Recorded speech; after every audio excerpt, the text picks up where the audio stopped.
Breaking news into the Fanfare newsfeed. Let me know when you guys are finished fighting amongst yourselves who I got to vote for in November to keep her out the White House. That's all I want to know. Who I got to vote for to keep her out the White House. Y'all do your thing.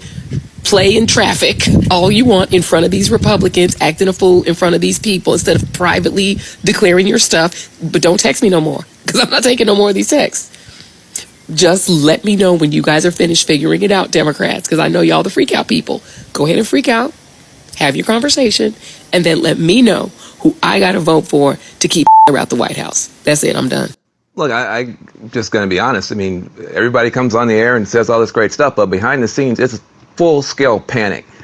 People are passing around legal memos, PDFs are flying back and forth on WhatsApp, trying to figure out what are the options, how can you replace Biden, how do you get him to do it in a way where he feels respected as he should be respected, who should Kamala Harris's vice president be? The conversation on air and the conversation off air are completely different. This is incredible. In all of my years of following politics, I have never seen anything like this. The entire White House is just imploding. I've even spoken to friends who have worked in politics for years. None of them can even remember anything remotely like this happening before. We are truly witnessing, without any hyperbole, we are truly witnessing an epic meltdown. You have to call it chaos at this point, because panic isn't a strong enough word. And boy, do they have reason to be in chaos. This is a holiday weekend. If you're watching this video, I'm filming this video on 4th of July weekend. It's supposed to be a slow news time, but news keeps breaking. And Dementia Joe, he did it again. Listen closely to what he says here. By the way, I'm proud to be, as I said, the first vice president, first black woman to serve with the black president. Did you catch that? Listen again. By the way, I'm proud to be, as I said, the first vice president, first black woman to serve with the black president. He just said he was a black woman when he was serving for the black president. His words. He went on an interview today. He's got a few interviews scheduled throughout the weekend to try and regain his image, but it's not working. The first interview out the bat, actually the second one, the other one he did was private with the governors, and that didn't go well either. In fact, that birthed an entire new lie. This dude is toast. I mean, toast, gone, forget it, it's over. Because of what he said in the governor's meeting yesterday,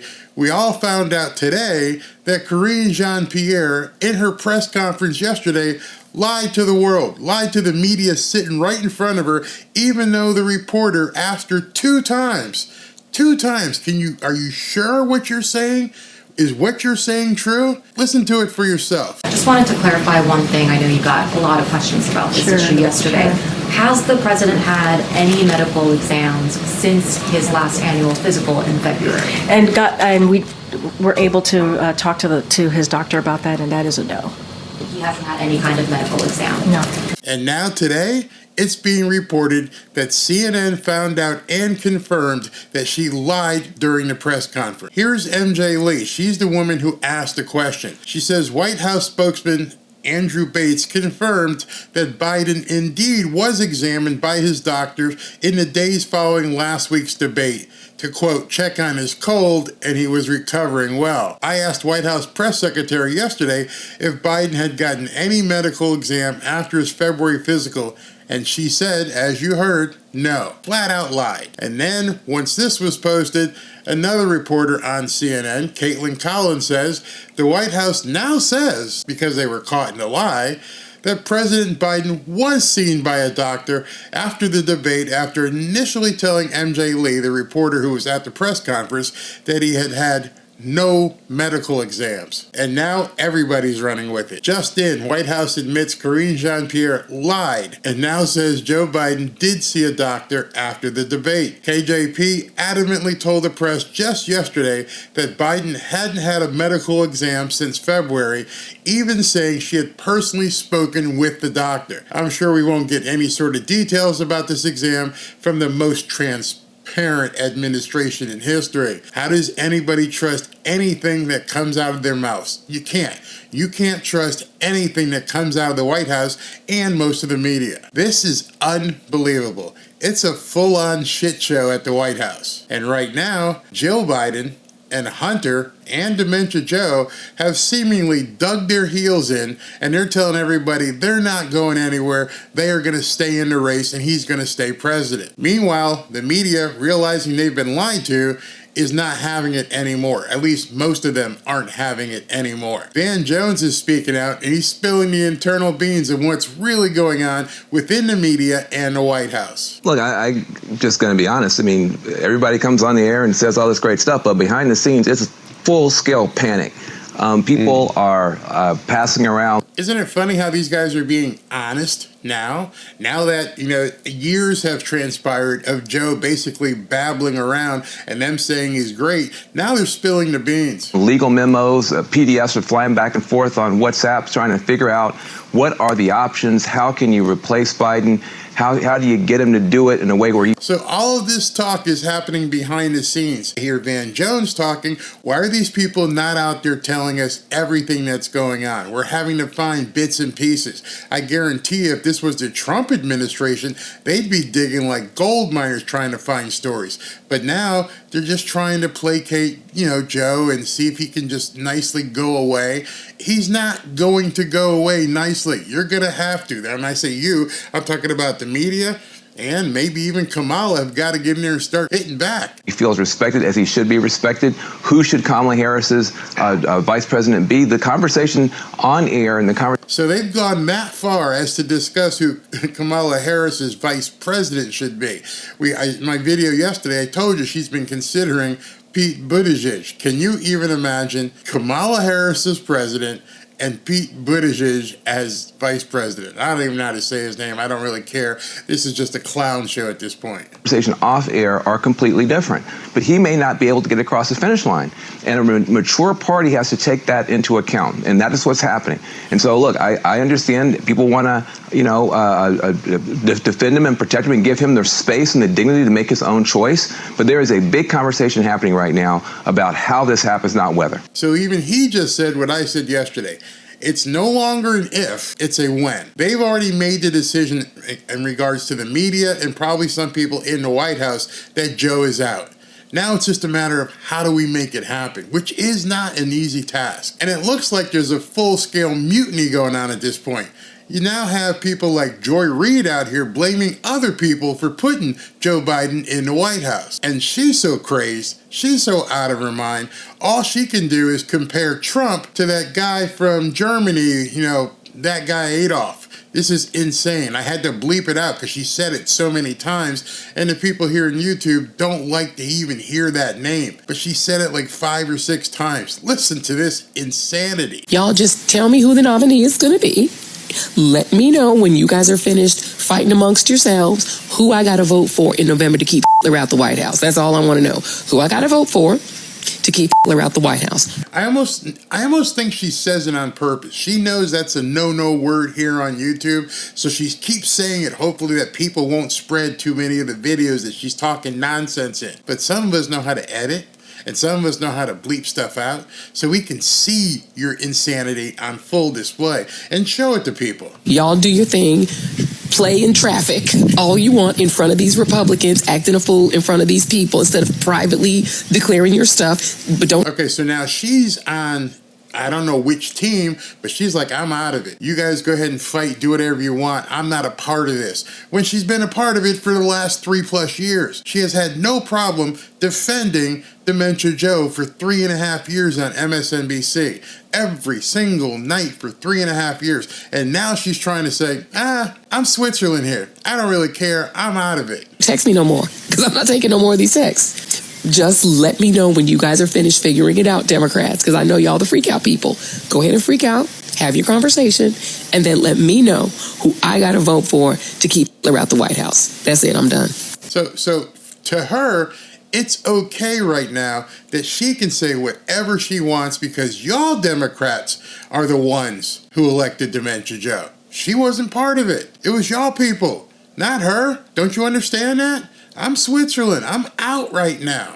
Oh, and by the way, if it's Biden in a coma, I'm going to vote for Biden in a coma. I don't even really particularly like the guy. A lot of his policies, don't like him. He's not. Did you know that? Did you know that Joy Reid didn't even like Joe Biden? 3.5 years. I never heard her say that.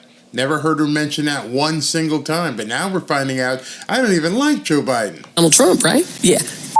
White House. We keeping him out. Keeping Project 2025 out. That's all I care about. They are terrified of Project 2025. I'm going to do a video on Project 2025, and I'm going to let you see what they're really afraid of.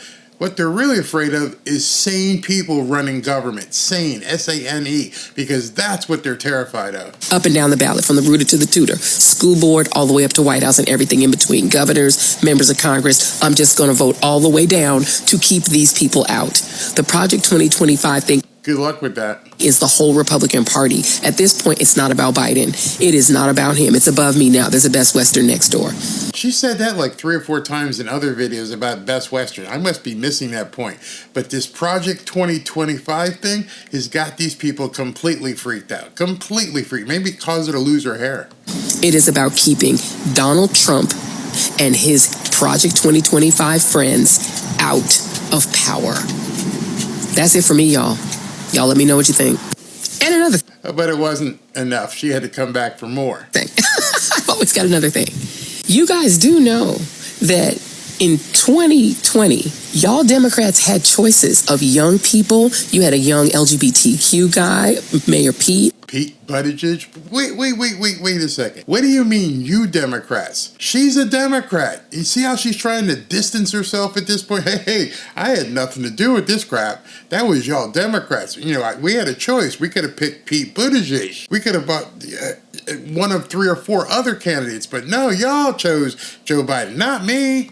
You had a Latino. You had Kamala Harris, you had Liz Warren, you had all these choices that were all younger than Biden, fresher and newer than Biden. And you know who y'all picked to be the Same person you picked. president and the nominee? Joe Biden. He beat all the young people. So yes, we have a gerontocracy problem on the Democratic side. Gerontocracy. Way too many of these oldie goldies that don't seem to want to sit down and retire. But when given the choice between the young and fresh and Joe Biden, y'all picked Joe Biden. That was what you picked. So he's in there because Democrats actually picked him in the first place. So just keep that in mind. What I'd like to keep in mind is you are a Democrat. You are liberal. I don't know who you voted for, but we know who you've supported for the last 3.5 years. It's too late to say you weren't involved in this. It's too late to try and back away from this train wreck that we're all watching. Been given options in the past, and this is what you picked. And nobody stepped up to choose to run against him in the primary. So once again, Democrats went out and voted and picked. If you try to undo that choice, like 57 million some odd Democrats voted in these primaries, so what are you going to do? You're going to just tell them, F off, we're going to pick somebody different that's not him, or Kamala Harris, who was on that ticket too, on those ballots? That's not democracy. Well, she is right about that part, though. Everything that the Democrats are basically conspiring to do is so anti-democratic. It's so anti-democracy. But they're going to do it. They don't have a choice. It's a landslide at this point. And even crazed Joy Reid understands it ain't that easy just to disenfranchise the guy who's got the most votes in political history. And now you're just going to say, nope, you got to go. This choice has been made. And so again, unless he decides to walk away, this is your choice. It's like when you go to a wedding, you got chicken or fish. You can eat chicken or fish or just be hungry. Or like when I was growing up in my house, it's what mom made for dinner or go to bed. I told you she was losing it. It's your choices. You don't always get choices that you love. You get what mom made for dinner or take your ass to bed. And in this case, it's either what mom made for dinner or her. She's nuttier than a fruitcake. I mean, this woman is a host on a major news network, and she's lost it. I mean, just completely out of here, lost it. I'm voting for whoever ain't him, and it ain't him. And I'm going all the way down that ballot, rooted to the tutor, school board, up to the White House. This is about power and about picking not Hitler. That's it. That's me. Okay, now I'm really done. In the words of Uncle Ted from Michigan. She's double live gonzo. I mean, she's out there. This is what's happening to this Democrat Party. They are completely fractured. They are completely in chaos. They don't know which way is up at this point. We are in uncharted territory. But it's absolutely glorious watching these people melt down. The Democrat Party is imploding, and oh my God, is it fun to watch. And the reason it's fun to watch is that they deserve every single moment of despair that they are experiencing. Take no prisoners, expect no mercy. They brought it on themselves. Hey everybody, join me for the next Trump rally as I broadcast it live. If you've ever joined me on any of my watch parties, you know they are a ton of fun. I do a bunch of giveaways. You might win a trip, you might win some money. So tune in to the next live rally broadcast. Just click right here to be notified as soon as I go live. Talk to you soon.